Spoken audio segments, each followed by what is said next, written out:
Hello families, நலமா? இன்றைக்கி நம்ம ஹோம் குக்கில் பூரி ரெசிபி தான் பார்க்க போகிறோம். வாங்க பார்த்துடலாம். பூரி பண்ணுறதுக்கு ஒரு மிக்சிங் பவுலில் 2 கப் கோதுமை மாவு எடுத்திருக்கேன். அது கூடவே 2 ஸ்பூன் ரவை, 2 டீஸ்பூன் ரவை சேர்த்துட்டு, இதில் நம்ம ரவை சேர்த்ததுக்கான ரீசன் என்ன அப்படின்னா, கொஞ்சம் கிறிஸ்பியாக வரும்.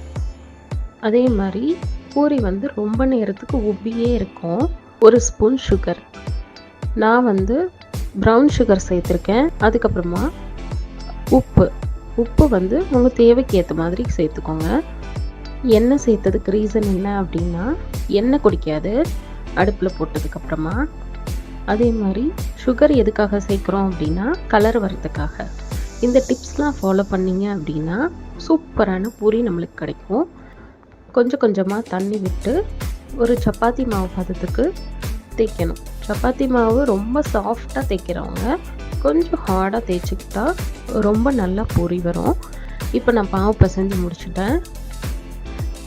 அதுக்கப்புறம் குட்டி குட்டி பால்ஸாக ரெடி பண்ணி வச்சுக்கிறேன்.